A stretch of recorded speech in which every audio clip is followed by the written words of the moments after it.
The stream today, we have Hack the Box UnderPass. This is a black box test CTF machine for me, which means I've never done this before. This is all brand new to me, and you're going to see me struggle along the way, and you're going to see my methodology on how I would go about solving a typical hack the box machine. It is an easy machine. It is a Linux machine. That is all I know about the machine. Let's go ahead and dive right into it.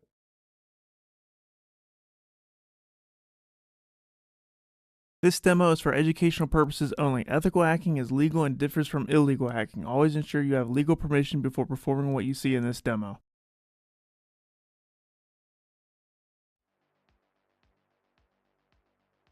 Alright, so you can see here we have UnderPass from Hack the Box.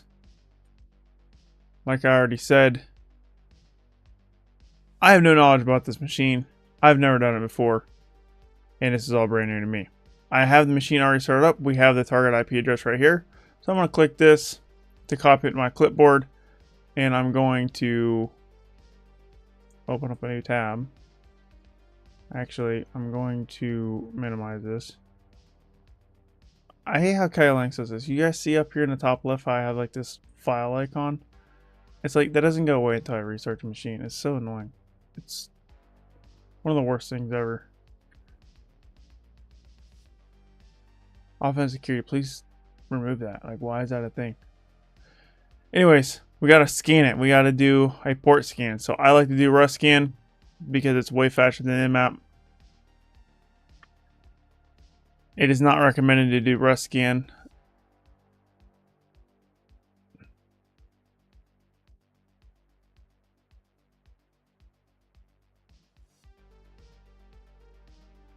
What's up, Mark TV? Thanks for stopping. How you doing today? Glad to see you here.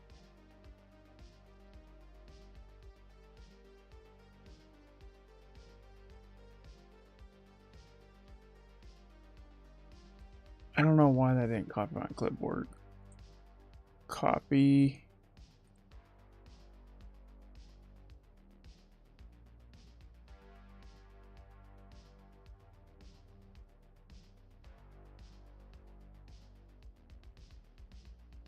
There we go.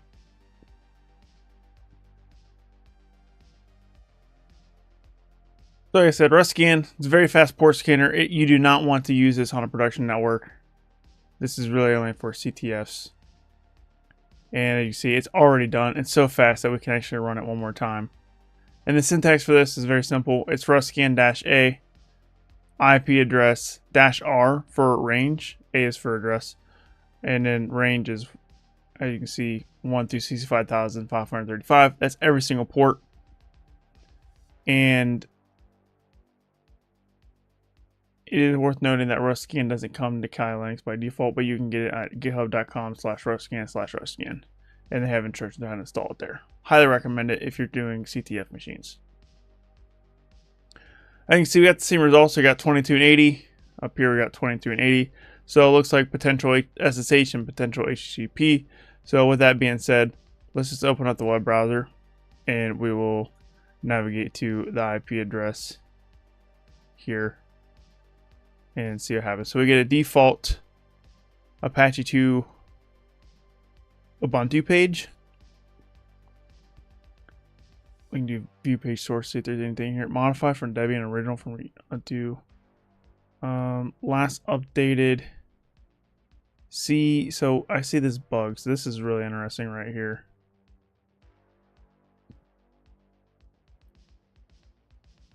Last updated 2022. So let's look at this bug. Let's see if this is a security vulnerability. This bug affects one person.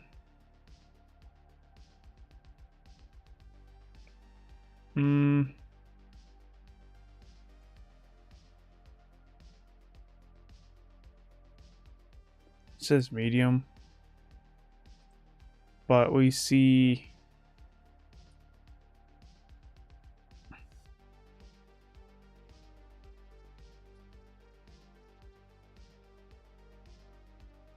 what if I typed in bug number Where do I get the bug number? Here we go.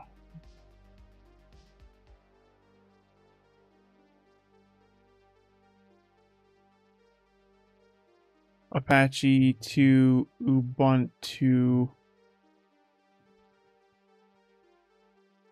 bug exploit. What's up, Thickolo? Hope I'm saying that right. How's it going? Thanks for stopping in the stream. Glad to see you here.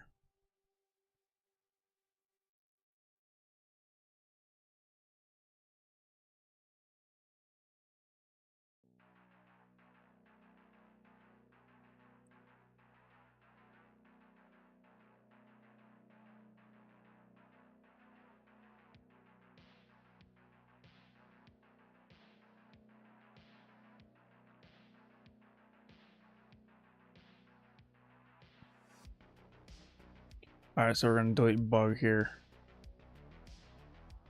You just finished the most annoying easy box yet. Which one was that one?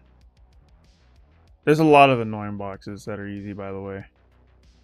That's pretty common.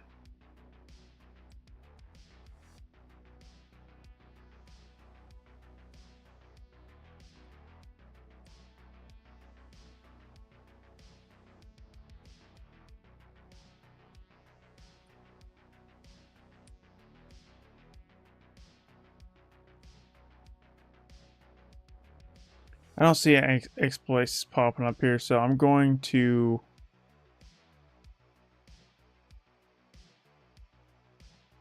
go back to the terminal here, and we're just going to do an Inmap. We're going to run a script vuln here on 2280.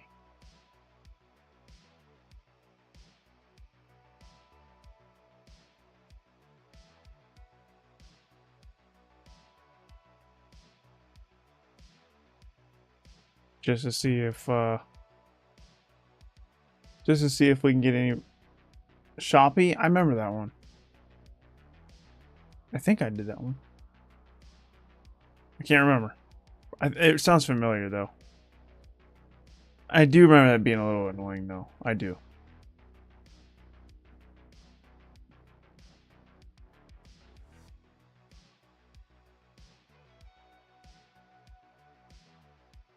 I don't know about the most annoying though. I think the most annoying one was... Yeah, I'm not very good at memorizing the machine names, to be honest with you. But the ones that were yet to like encode and decode like 7,000 things, like so unrealistic to like real world cybersecurity. And it's just not that fun, in my opinion, when you get to like decode a bunch of things, you know? And like these weird encoders, you know?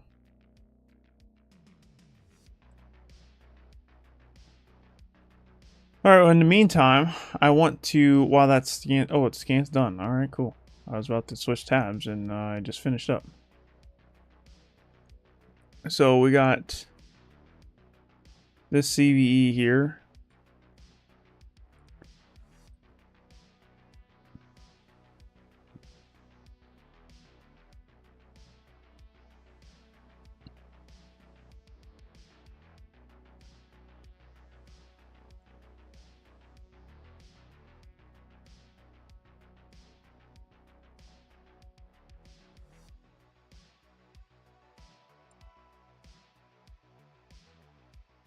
I don't see an exploit for this that's off the shelf, ready to go.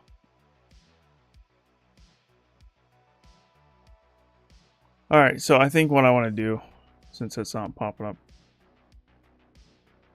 let's just, actually we'll do, copy the version number here, and we will search for the version number exploit.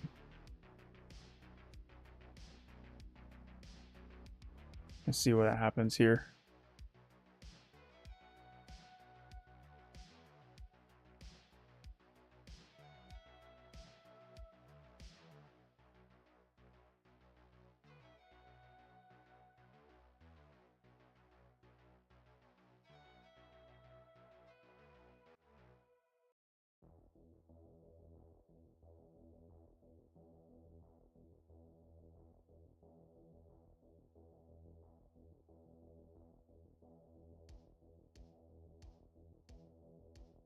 I'm still not seeing any exploits. Here's a buffer 24.x buffer overflow. I've already clicked this before, so buffer overflow. I feel like this isn't gonna work. I feel like I've tried that before and it didn't work. That's one thing it's nice about doing a lot of machines and doing a lot of hacking. It's like you just see an exploit, you're like, I've tried this before. I don't think it's gonna work.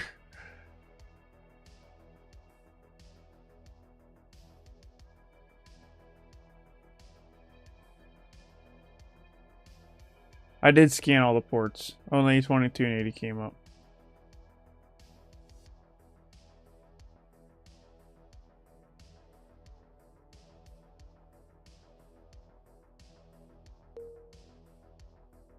Ken, thanks for stopping in the stream over on LinkedIn. I appreciate you.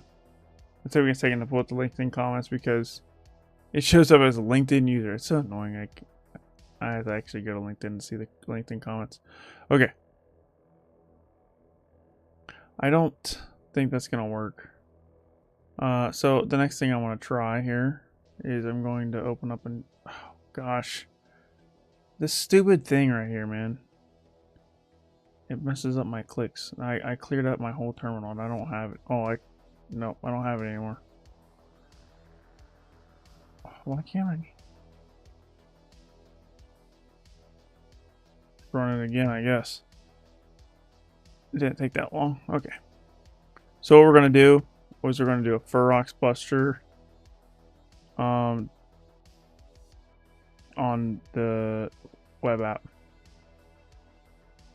Get our IP address again.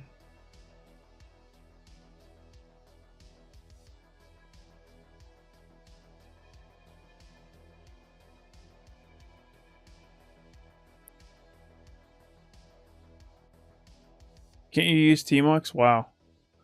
I mean, I can, but it's not really a reason to. I'm not a fan of tmux, to be honest with you.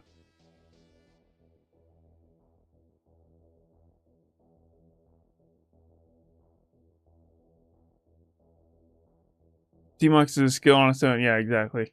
It takes a lot of learning to learn how to use that. Like just to do basic stuff, it takes you gotta rewire your brain. It's not like a regular terminal, you know what I mean? It's like if it worked more like the regular Kali Linux terminal, it would be better in my opinion. I would only use tmux if I need to save the session. Like if I'm running a tool and I want to let it run overnight and I want to log back in the next day, or maybe log back in later in the day, that's what I use tmux for. But if the tool isn't going to take, a half a day to scan to run, then I'm not using tmux. So I don't really have a need to save the session.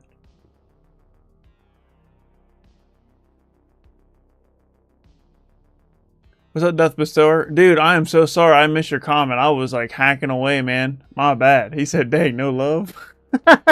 Dude, I'm sorry. He's here every stream, man. I am so sorry. My bad. Arctic was annoying for you? What's up, as Sacco? Thanks for stopping in.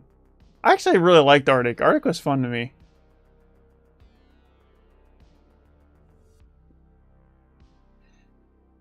What's up, Vishal? Thanks for stopping in. What's up, Cypher? How's it going? In your job, do you do mostly web or infrastructure assessments? I do both. I would say web slightly more, 65% of the time is web, and then the rest of the time it's network pen tests. External or internal.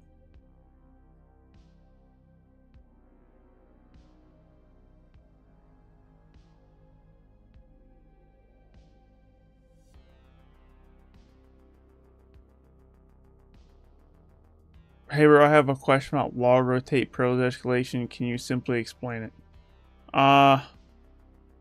offensivesecurity, thanks for stopping in, by the way. I addressed your comment about tmux, but I didn't look in the stream, so thanks for stopping in. Log rotate, to be honest with you, I'm just not familiar with that pros escalation. so I can't simply explain it to you, unfortunately. I mean, maybe I've encountered that, but it's not ringing any bells for me.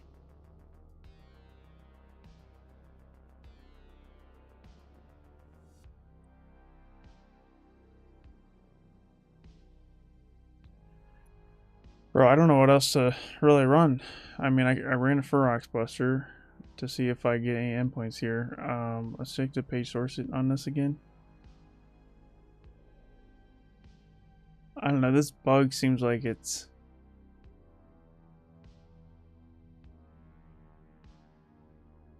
kind of a hint.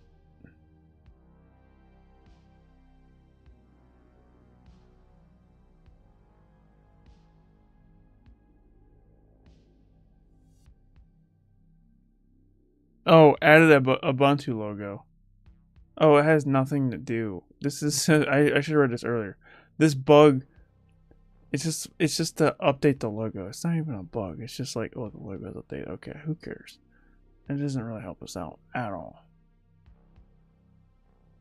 So that's not good. Okay, let's check out the Inmap scan again. Let's see if SSH is running. SSH is typically not the way in, but I don't know. Let's check out the CVE.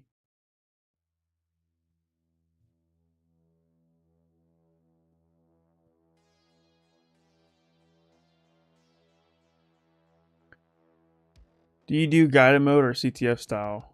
I do a mixture. Like I'm not doing guided mode now, but if I get stuck enough, then or if I'm running out of time. Typically, it's I'm running out of time because I try to make these streams like watchable in one session. So some machines just take you 5, 6, 7 hours. You know, it just depends on the machine. I mean, an easy machine shouldn't take you that long. Typically, my rule of thumb is like, yeah, if I'm stuck for 2 hours, then I'll move on. But when I'm streaming, you know, I try not to bore everybody, so I might check it out after like an hour of being stuck, or maybe not. Like a half hour, or if I just simply run out of things to do, I'll check out guided mode. But I try to avoid guided mode at first, anyways.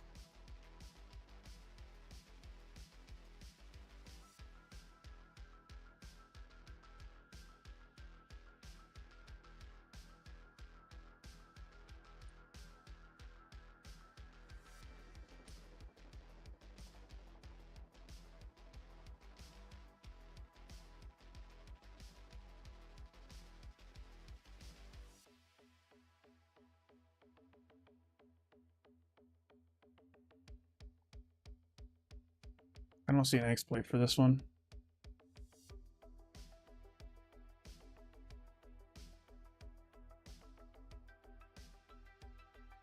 At least not an off-the-shelf one.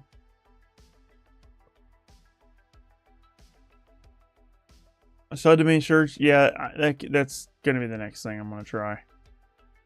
As soon as I'm done doing like the standard for rocks busting.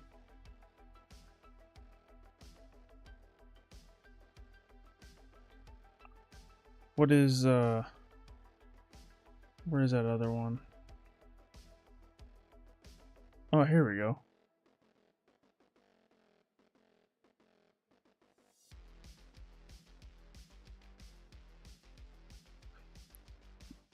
This is my ultimate directory fuzz. It's a combination of the one word list I just used plus 2 other ones. But yeah, we'll search for subdomains after this and see what happens.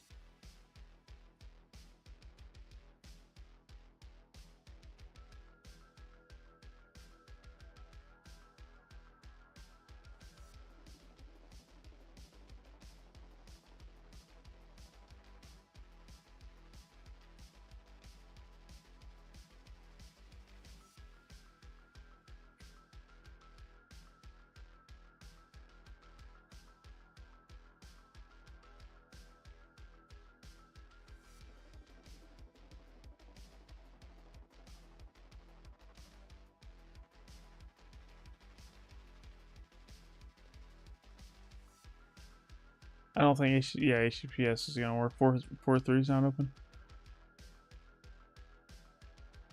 Are you going for CPTS? Eventually, I'd like to do it. I think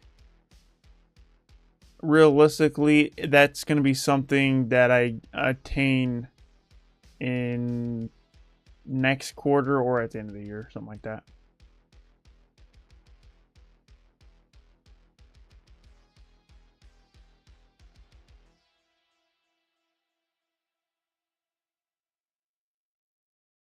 How often have I used IDOR to gain significant progress in real pen tests? Only a couple times I've seen it.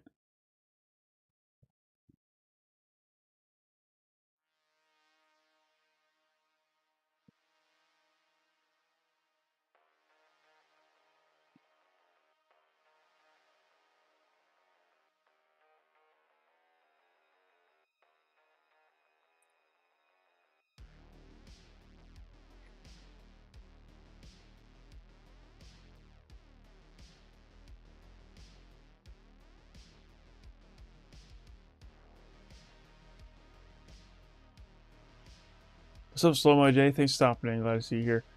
Favorite C2 framework? I don't do a lot of red teaming. Actually, I've never been on a red team assessment, so I would say Metasploit just because it's the only one I've used. I haven't used the other ones. No, I take that back. I have used Empire, but I don't like it.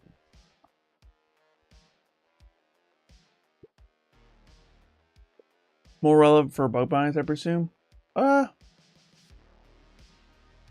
I mean, IDOR is definitely relevant for real, like, actual pen tests for clients.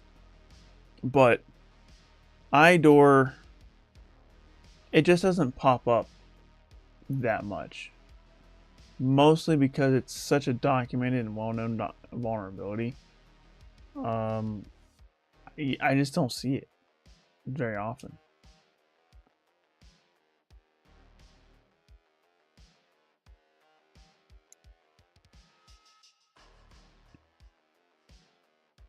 Not today nowadays. I mean, you gotta understand, I've only been full-time pen tester for a year now. And a lot of the vulnerabilities that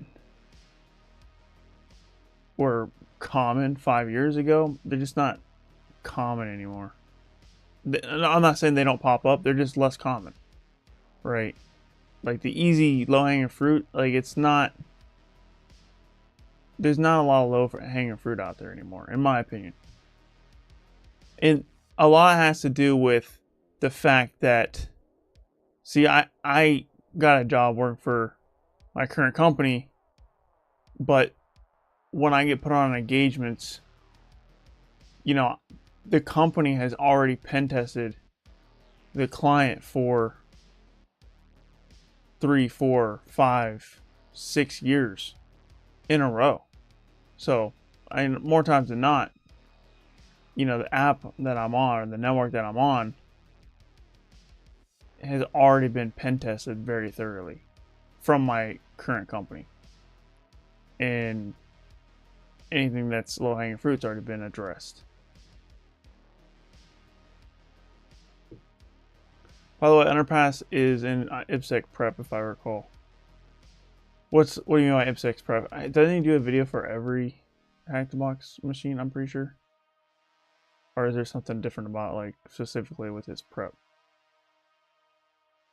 After you complete, go for IPsec prep. Oh, okay, IPsec prep.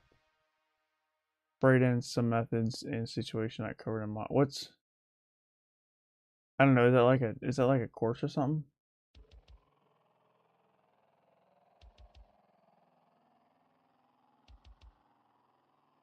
How much have your skills grown in the year you've been doing pen testing? A lot. In the year I've done pen testing, I mean a lot. Because I've been working a lot on my web app stuff, my web skills. I got that OSWA certification. I've been doing a lot of the burps, the Ports for Web Security Academy, and I've been growing my web skills a lot. My network skills as well, because I'm going through other, like the PMPT as well. So, I mean, yeah, you learn so much in a year. I mean, most of the skills you learn on the job is like more of the non-technical stuff, right? But I've been increasing my technical skills too, because like I get on here and do hack the box and learn a new vulnerability. Basically every time you get on hack the box, you learn a new vulnerability, because there's very rarely do you run across the same exploits in these CTFs. I mean, are some similar ones, but they're usually a different exploit. I got an index.html. I bet you this takes me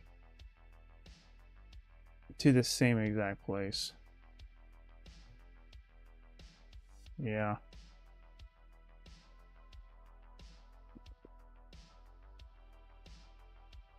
It's like a 20 video prep list from him.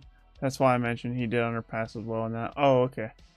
But like, why did he choose like this one in particular? I don't understand. Like what's the 20 list consist of? I've watched his videos and they're great videos, but I don't watch all his videos. Actually, I haven't watched one of his videos in probably over a year. Actually, I just started going after these things black box now. I don't really follow a guide anymore. Try UDP ports? Yeah, that's a good idea. That's probably the next thing we gotta try, huh? Inmap dash S U dash dash, is it top ports? Is it top dashboard? I think it's top dashboards equals 100. I think that's the syntax for that. For top ports. It didn't give me an error. I think that's right. But we also want to do a dash T4. See what happens. See what happens here. Oh, prep list for the CPTS. Oh, okay. Well, that is very beneficial. That would make me watch the entire list as well. I've probably already done a lot of those machines. Maybe not. I mean, I'm doing one right now.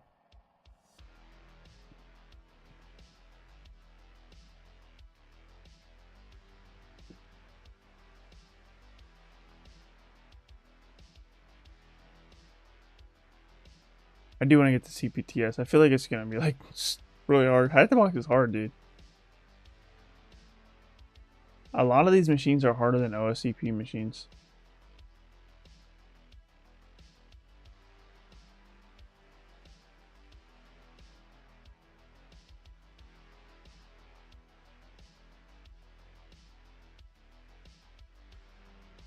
See if I can find anything interesting here.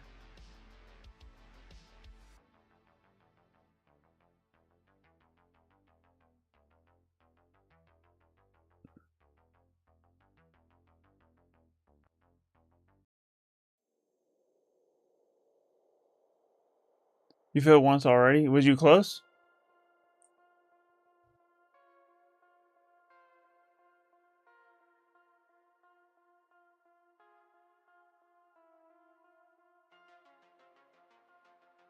I did a CBBH and I got 5 flags my first go. I was so hyped. I was only started learning hacking 8 months ago. That's pretty good. I mean, how is 5 flags good? How many flags are on an exam? I actually don't know how many flags are on those exams. The hack the box mission exams. Let's see if we got. We have 161. We have Inmap open. Oh, or not Inmap. SNMP. Inmap. It's almost Inmap. Like if you put an A right here, it would be Inmap. Yeah. So there is a command for this, SNMP, that will give you. I think it's SNMP walk. SMP walk. There we go. -H. I forget how to use this tool. It's just options agent OID.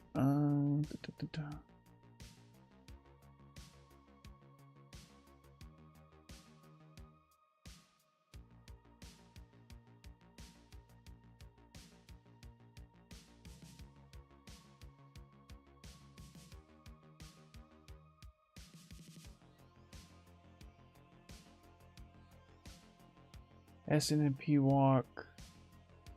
Which flags do I gotta use? I think.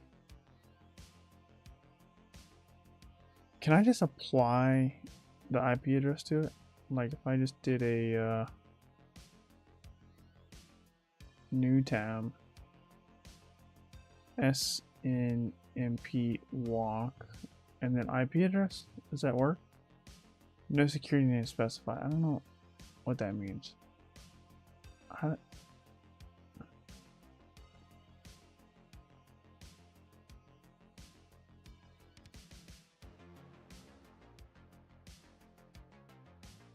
We're not ChatGPT here. Ask for the syntax here.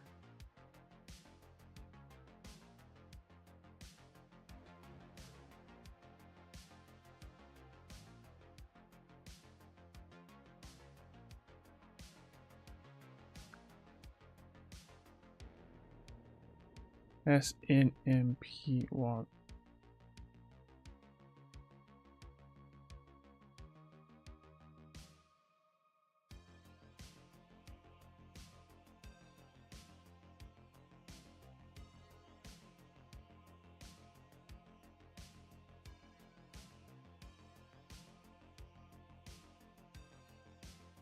You need 10 flags for the machine. You got half. How many do you need to pass? Is it 10 flags to pass, or is it 10 flags in total? And you.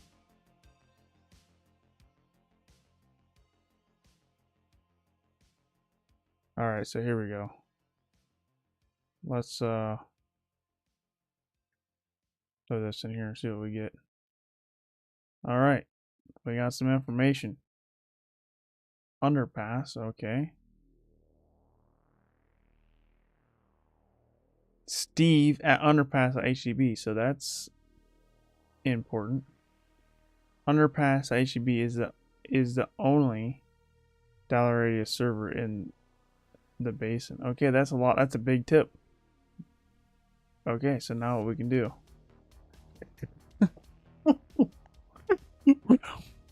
Why did that make me laugh so hard? It says Nevada, USA, but not Vegas.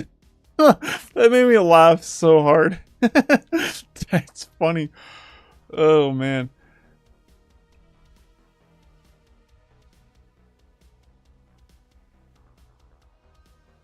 All right, so we got a username. We got Steve, so I'm gonna start putting this in my notes. I want to put my notes on the screen. So I know some people kept complaining about this, but because I never put my notes on the screen.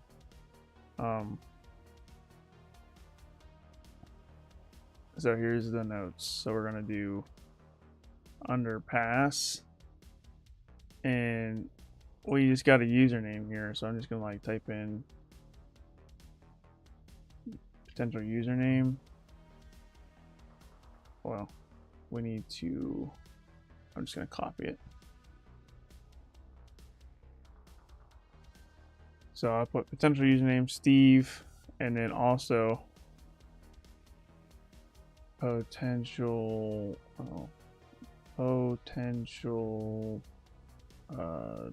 domain. No, domain. Host name. And then potential host name right here, UnderPass HTTP. So we can just do this. And then I'll move the notes off the side. For now, we're going to keep looking through this, see if there's anything else that's potentially useful here.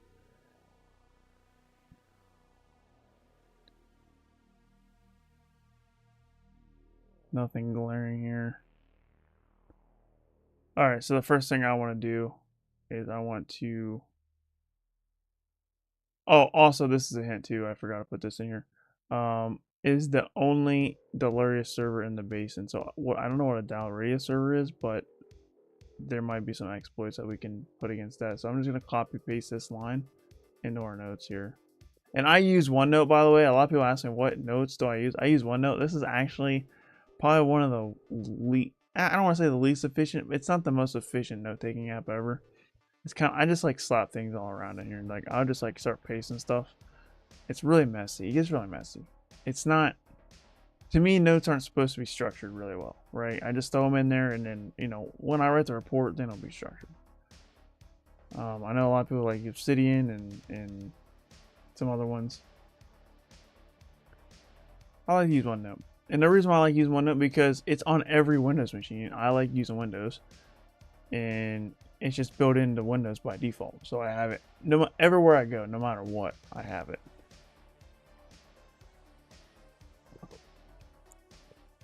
And then like yeah, you can make chapters and stuff. Like you can organize it pretty well if you want to. And usually I do. I use OneNote for everything, not just hacking. Like I use it to structure my notes for like content creation ideas, just literally everything. I use OneNote for any kind of note taking that you might want to do. I use OneNote for, not just hacking. And that's another reason why I like it, because it works for so many things. But the biggest weakness with it is like you can't put code blocks in. That's the biggest weakness, is you can't put code blocks in. So what I normally do is I just paste the code that I want, and then I highlight it and turn it gray. Just be like this. Like let's say I have a command, I'll be like, actually let me find an example here. I can't show you my notes all the time because offsec will get mad at me because I got a lot of offsec notes in here. But let me find an example here.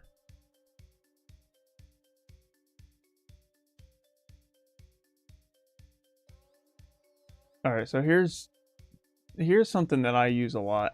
So these are my common commands, and like I'll put the name of the tool up here, and then I'll put the commands in gray. And you can see like I got Mimicat stuff.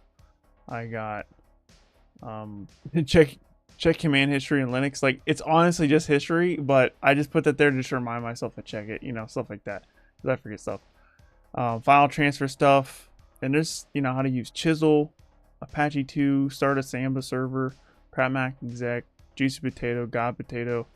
Like these are all just common commands that I use a lot, like interpreter, like setting up interpreter. So that's kind of how how to use X-free RDP. And that's how I really structure my notes right there. Back to UnderPass though. We have this Dell radio server. I know you guys probably can't see this very well because it's really tiny. So what I want to do now is I want to do nano/etc hosts.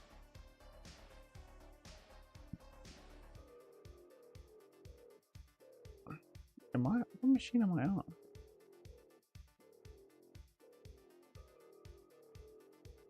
I thought.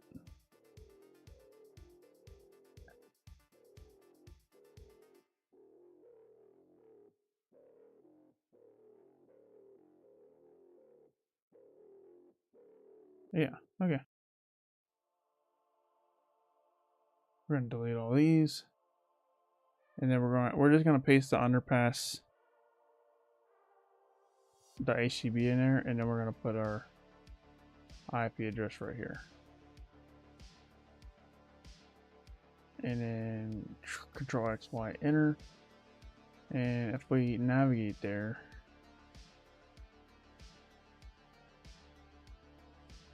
oops, that's not what I wanted. I want to go to UnderPass HTTP. See what happens. Well, that's not what I wanted. HTTP://UnderPass HTTP. Same thing. That did not help us out. All right. Well, that's unfortunate.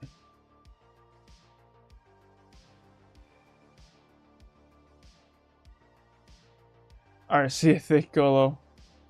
Thanks for stopping in. Yeah, get up and stretch. You failed CPS on a report, but did great on all 14 flags. Oh, nice. Merrick, thanks for stopping in, by the way. Mr. Rugi, thanks for stopping in. So there's 14 flags on CPTS, and you need, what, 10 to pass?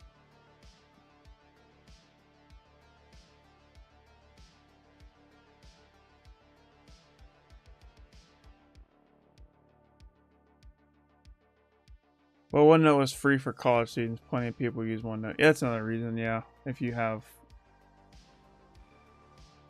Yeah, that's a good point.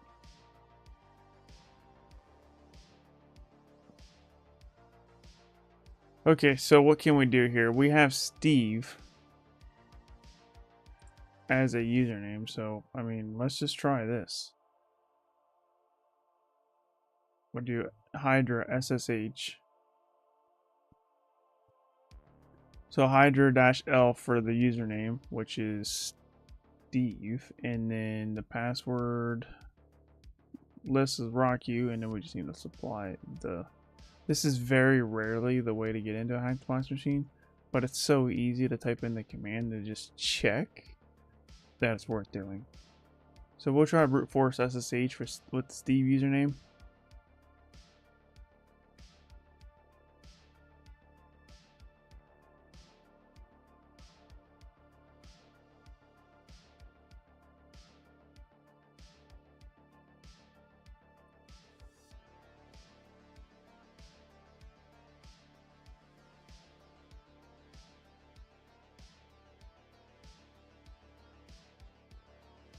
Let's go back to ChatGPT. There's a couple other things we can try here.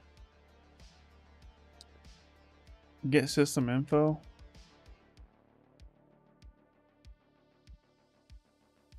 We need to get...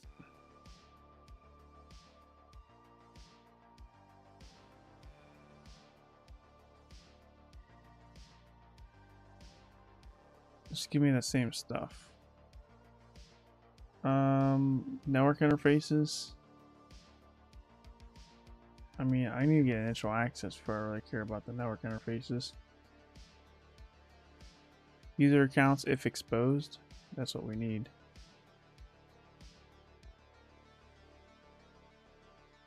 Nothing.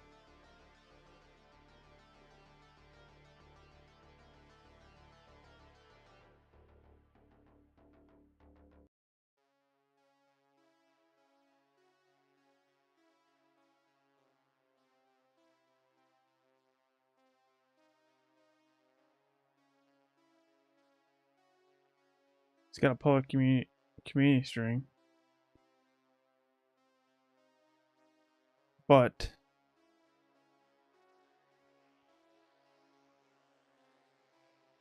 UnderPass HTTP.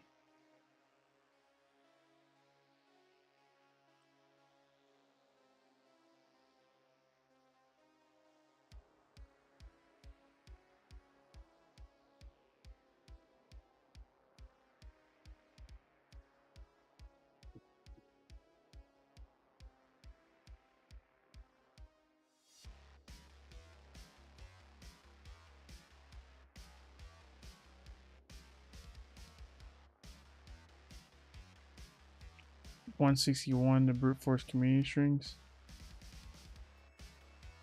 I'm just gonna copy all this and send it to ChatGPT. See if it can just pick up on anything. ChatGPT usually doesn't find anything, so my hopes are not high.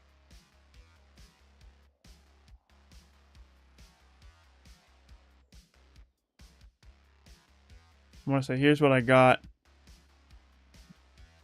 Is there anything useful for a CTF machine?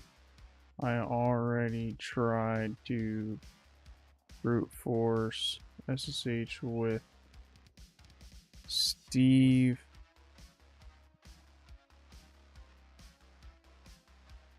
as the username, and I already added UnderPass HTTP into my /etc host.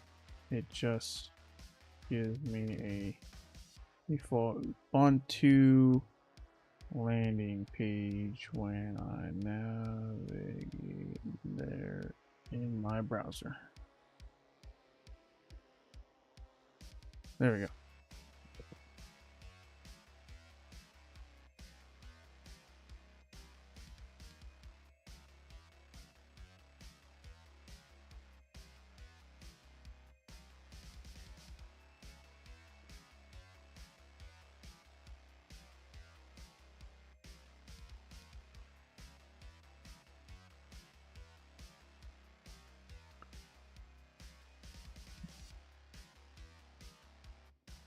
It tells you there's free radius or dollar radius right on this machine, but like, how do I exploit it? There's no open ports.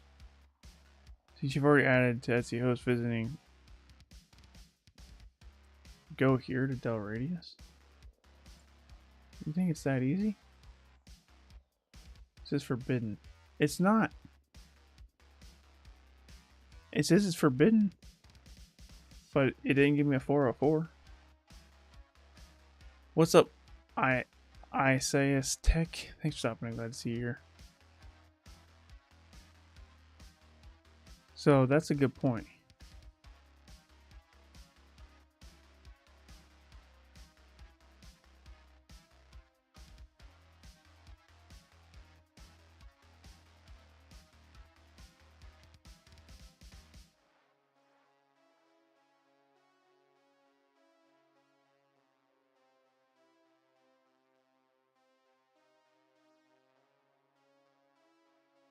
Shallow radius.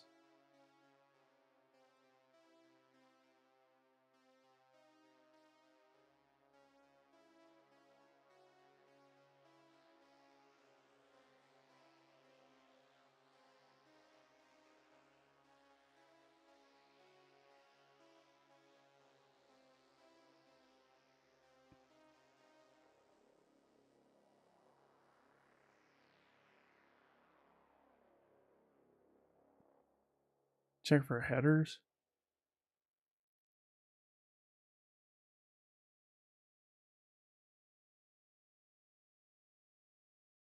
That doesn't tell me at all.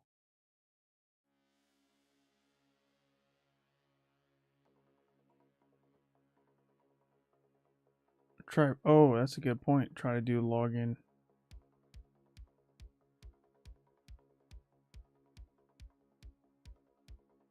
Well, let's try this then. Let's go back to Ferox Buster, wherever that is, and we'll just type in.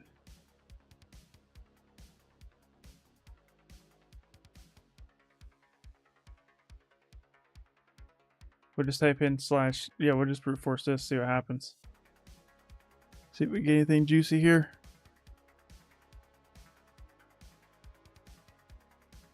Did I check the directories? You probably put that comment in there a minute ago, but I'm just not seeing it. But we're checking it now. See what happens here.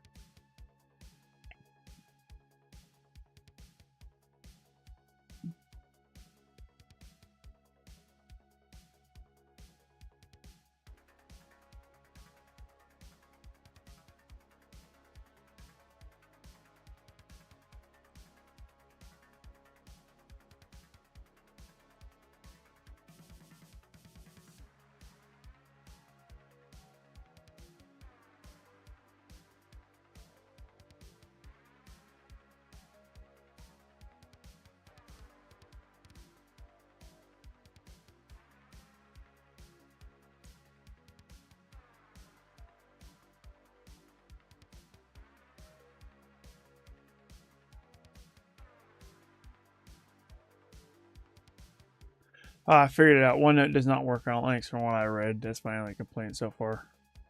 Yeah, I mean, if you daily drive Linux, that would definitely be a problem for sure. I don't daily drive Linux, so I don't have that problem. I actually don't really like Linux, to be honest with you. I think, and the main reason why I don't like it is because it's too much hassle to install drivers on literally. Getting drivers installed on Linux is like the worst. I like Linux, obviously, like when I'm doing pen testing and cybersecurity stuff, but it's like a daily driver just to do like basic tasks such as, you know, writing a paper or browsing the internet or editing videos, all that stuff. I much prefer Windows. Linux to me is only to use cybersecurity tools. I use Windows. I'm a Windows user. We have /app as an option. That's pretty interesting. So let's try that. /app. Forbidden. Dang. What's up, Taha? Thanks for stopping in. Glad to see you here. How you doing today? I'm doing good. Thanks for asking. How are yourself? Cont rib. Cont rib. Why would it do this to me? This is why I hate Firefox, dude. Like, I don't want to do a Google search for that. I want to actually go there. It's toxic, dude.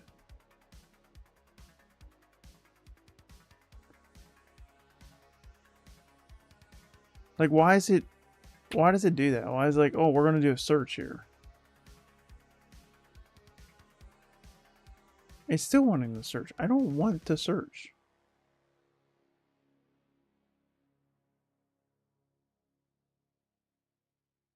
Contrib. We got doc. Doc, nothing there. What's the topic of the CTF web? I have no idea. We're thinking it's a dollar radius.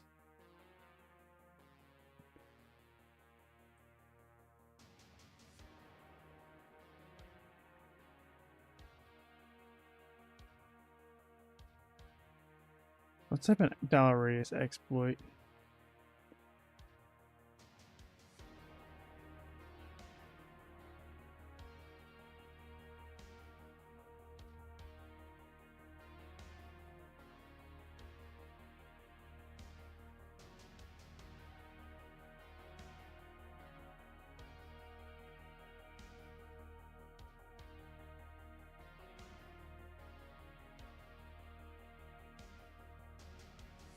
Here's RCE. But I don't know how to get to the web management, though. That's the problem. I don't know how to get to the web management.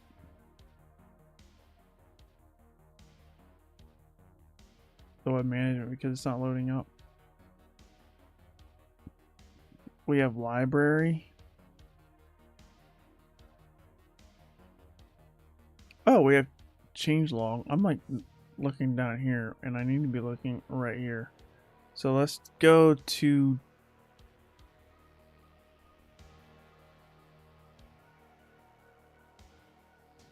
changelog.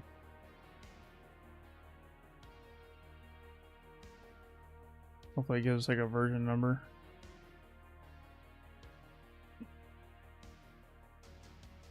Changelog. Still nothing? How? Oh, there it goes. Still nothing though. Everything's slow.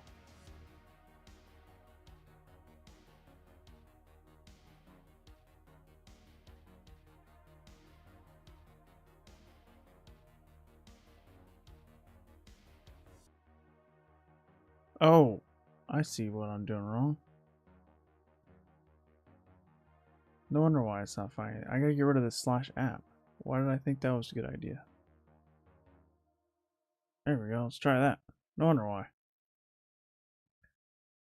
I had to get rid of the /app. Still nothing here though. Let's try to go to FAQs.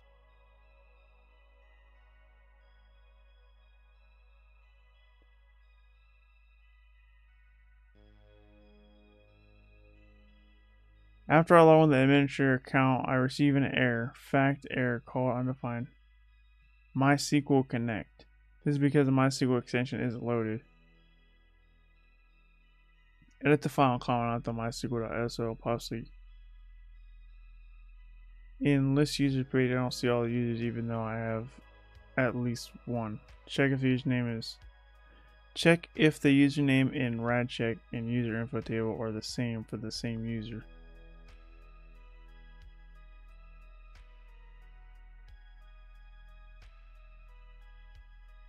I don't think these are any hints. I think this is like to throw you off. But we do have a Dell Radius version 0.8.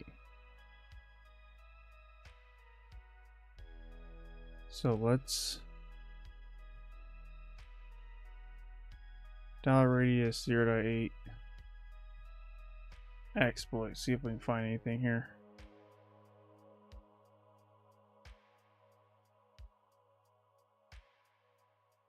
What's up, Jobin?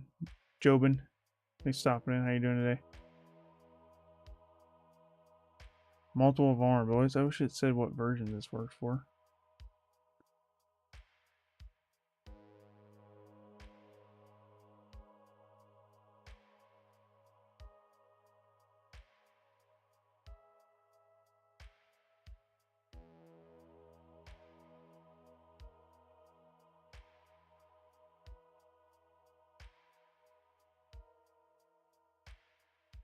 Looks like there might be some SQL injection here.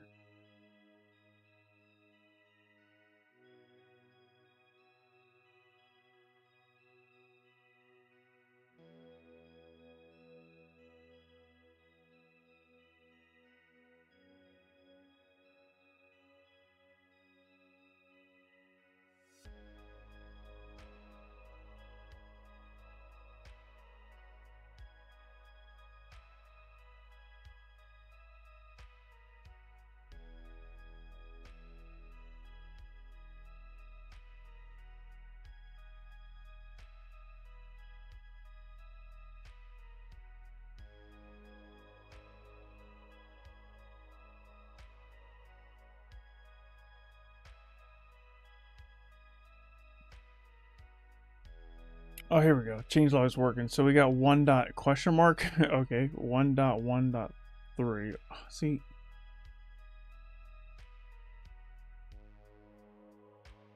let's just do 1.1.3 exploit, I guess. See if that works. I feel like I'm on the right track here, but I wish I could go back.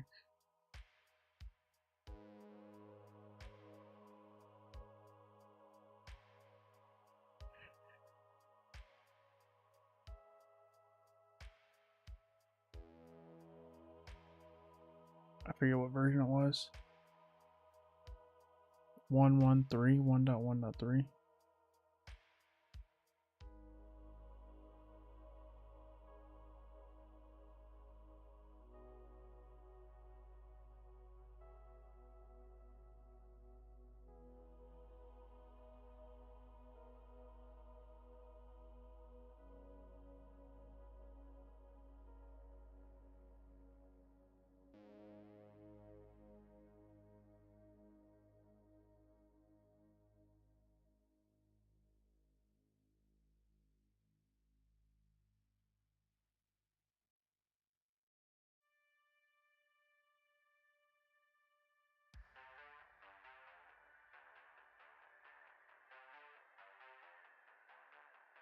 It doesn't say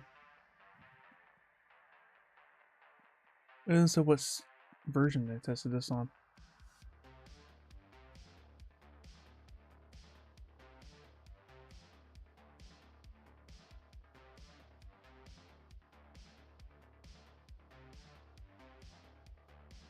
You can watch from the start on YouTube. If you missed. You didn't really miss much, man. I haven't even got initial access on the machine yet. I'm still trying to figure out how to get initial access on the machine. I think you can go back and watch on YouTube. You might have to wait for the stream to be over before you can go back and watch it. I'm not entirely sure. You should be able to rewind it though, I think, on YouTube.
Hey, do you only do lives on Tuesday now? Because I don't get notifications other than that. Yeah, it's only been on Tuesdays. It used to be Mondays. I switched it to Tuesdays for now. I mean, it's always subject to change, but right now it's Tuesdays. Is it being recorded, please? Yeah. Also, thanks for stopping in. How you doing today? Yeah, you can watch all. You can always watch my past live streams on YouTube. They're all there.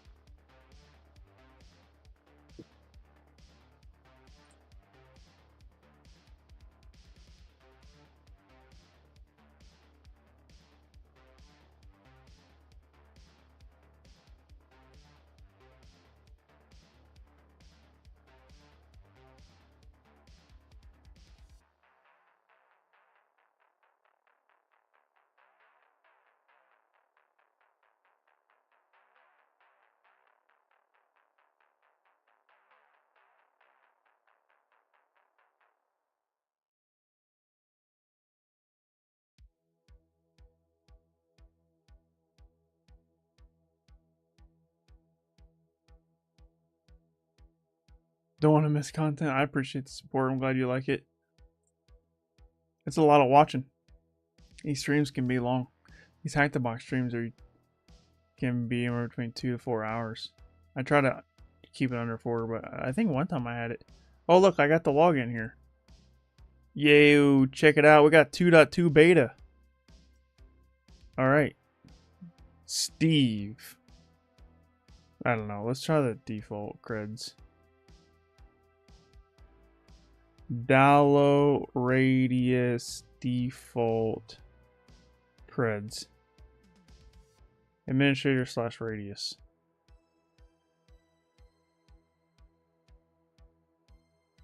All right.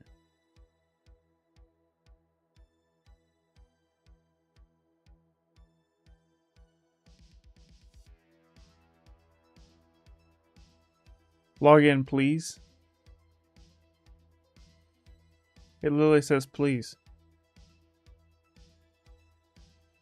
Bro, this is taking forever to load. I hope that means it's logging me in. It logged me in, dude! It said log in, please. And I'm like, don't mind if I do. Thanks for letting me in, kind sir. Good sir. Alright, now what do we do? We could probably run some commands from here, if I'm not mistaken. We could probably figure out how to do that. That's what we need to figure out how to do. We need to figure out how to run some commands. We need to get some RCE up in here.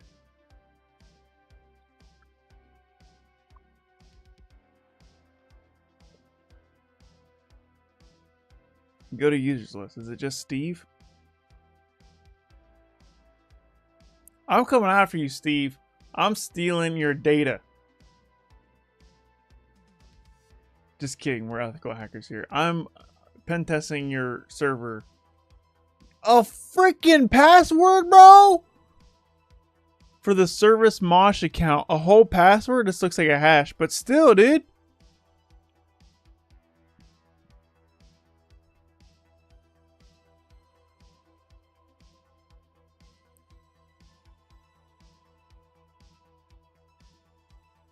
This is probably a hash. RRDVE9.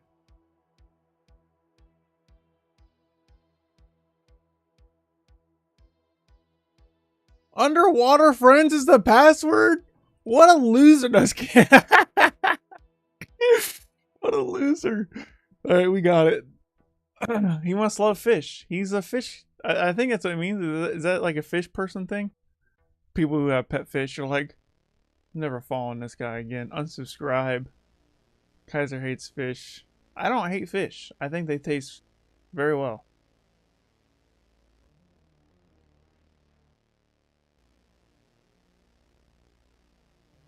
Alright, we can close this. We got what we needed. So, this says for username SVC Mosh. Edit user. Is that, yeah. So we will just put this in my notes.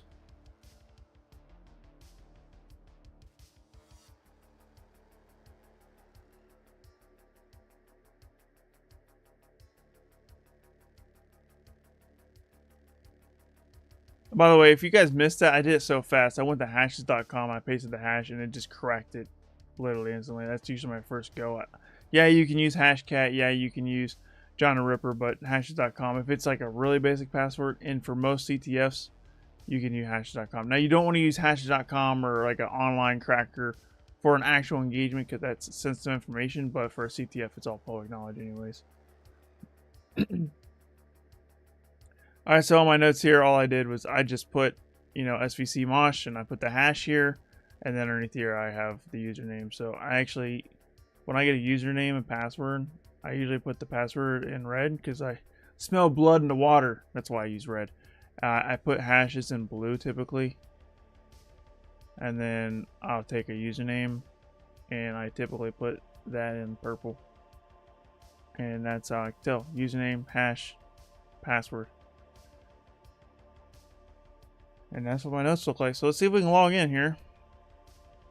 Let's go ahead and... Man, I don't want to clear this out just yet. We might need to come back to this. Might. I doubt it, but might. SSH SVC mosh at UnderPass.htb.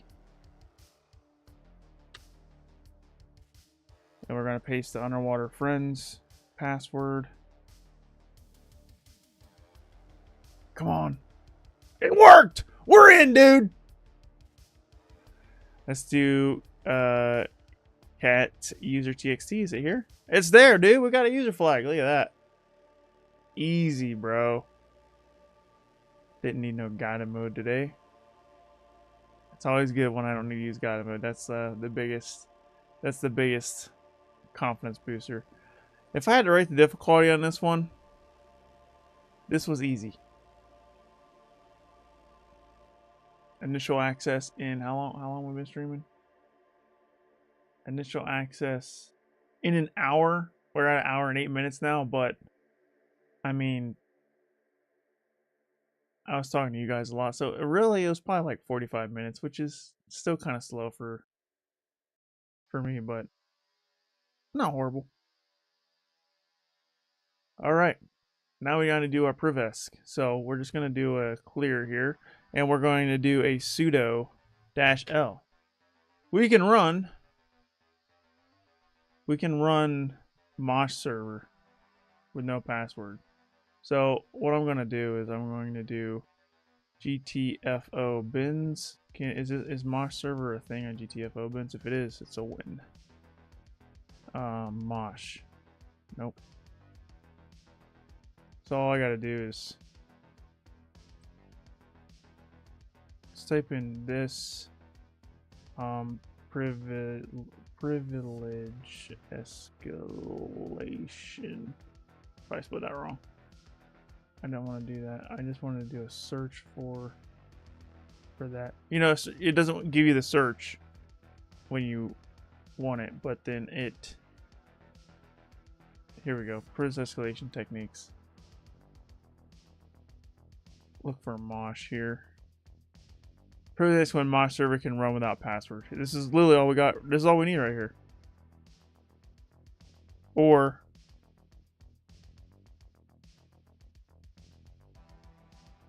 let's just copy that command and paste it.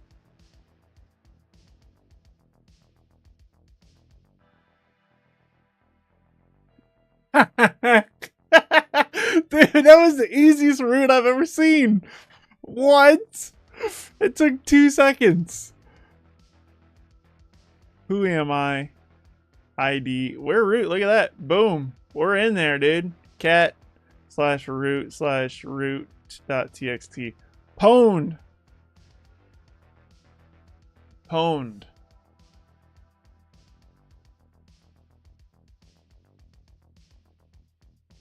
Dang, that was fun. That was a short stream. I did not expect it to be that easy. Dang.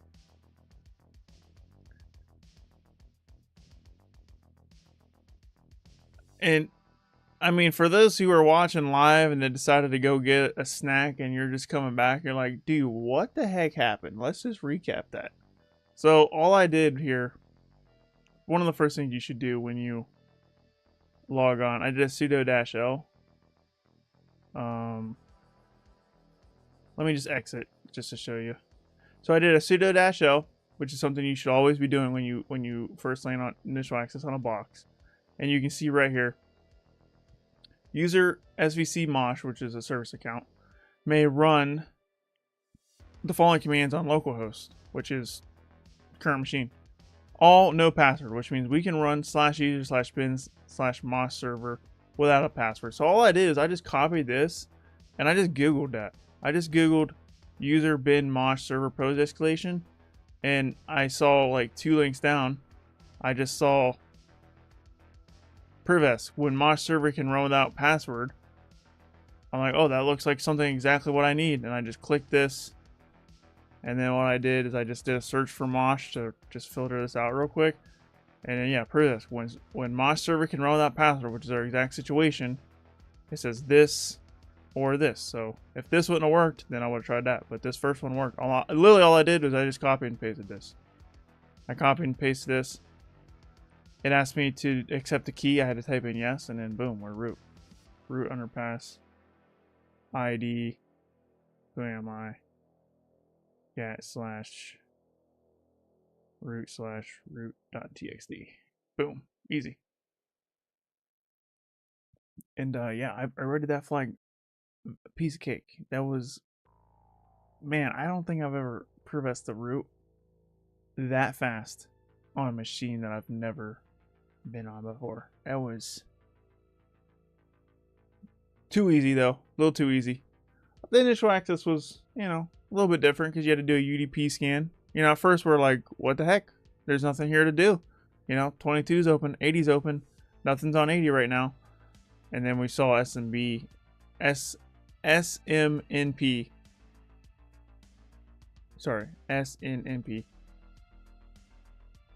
open, and then after we did that, we did SNMP walk, and we found that there was a .radius server open, and then with the power of ChatGPT, it suggested, hey, check out /radius, and that's what prompted me to fuzz it. So we fuzzed it, and we saw like some of the endpoints here, and I just said this one right here redirected to home main. I was like, oh, that's what I want to do. I want to go to the home, see if there's just a login panel. Went to the login panel, and it logged in with the default creds, which is administrator as the username, and password was radius. Logged right in. On the home screen here, you can literally just see, go to users list. I'm like, oh, that sounds interesting. Boom. So like, we got this hash. We cracked it right here. Man, that was fun. That was pretty good. Initial access was, I would say initial access was a little too slightly easy, but it was fun enough.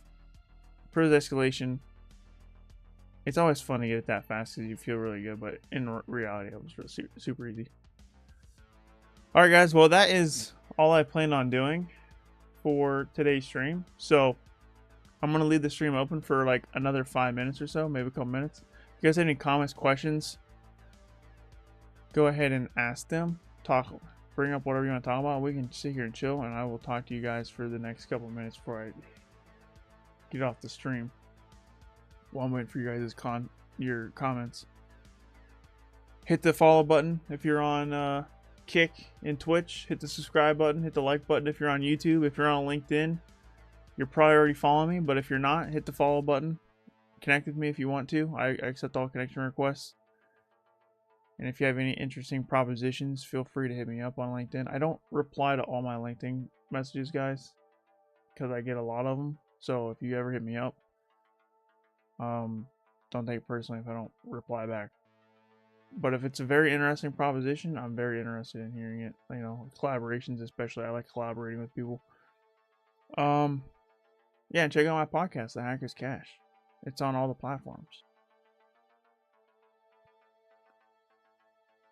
We got an episode dropping tomorrow with Beta Lion Del Cerrito. Actually, that's what I'm going to do after I turn the stream off. I got to finish editing that episode. The episode's already edited. I just gotta upload it. I gotta make a thumbnail for it, and I have to, you know, figure out what I want put for the title and upload it and promote it and stuff. Kyser, do you do training for people with interest in hands-on lab on Hack the Box, please? Reward quant. I don't know what you mean. Are you talking about like mentorship, like one-on-one mentorship? If that's what you're asking, the answer is no. I don't sit with people to train them. I don't train people. I make videos and do these live streams and I show you things, but I don't do official training because there's a lot of training resources out there. And I usually just point to the training that I recommend. And then I'll just do, you know, like I'll make a YouTube video. Like I got my last, you know, I've made videos about how to use Metasploit, how to use Inmap, and all the tools. Not crack bottoms up. Responder was one. Burp Suite. I got one. I'm going to be doing a Wi-Fi one soon. So I got videos, and like I said, I do these live streams. Not exactly, I wouldn't call it training. I would just be like, I would call it like a how-to guide more than anything. Welcome you to the stream, Charles King. Thanks for stopping in. How you doing today?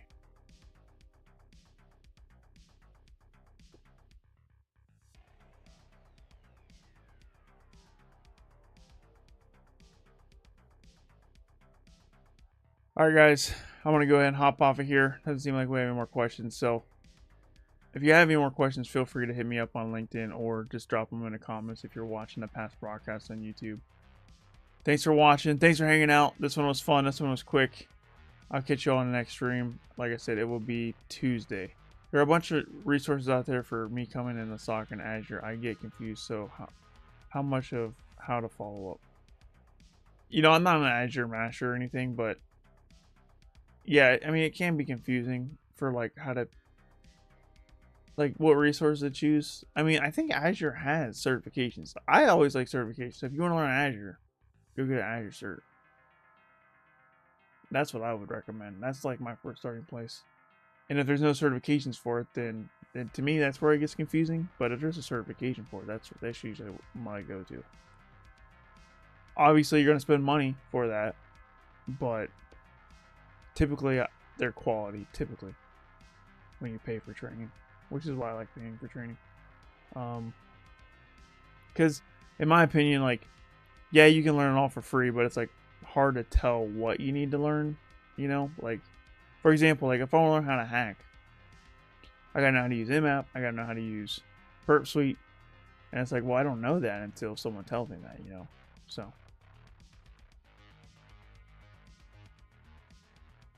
I'm fine. I just joined late. You did. You joined after I pwned the machine. But the past recording is on YouTube. You can always watch the live stream on YouTube after every stream. This one was a quick one. I normally do. That was one of my fastest hack to box machines I ever done, which is why I'm kind of here chilling. Usually I'm exhausted. I'm like, all right, guys, I'm out here. All right, guys. Once again, thanks for watching. Thanks for hanging out. I'll catch you all later. Next stream will be Tuesday, same time, and we will be. I think it's Try Hack Me. It might be Portswagger Web Security Academy. It's gonna be one of those two. I think it's Try Hack Me though. Either way, there will be a stream next Tuesday. Hopefully, I see you there. Till then, this is Kyser signing off.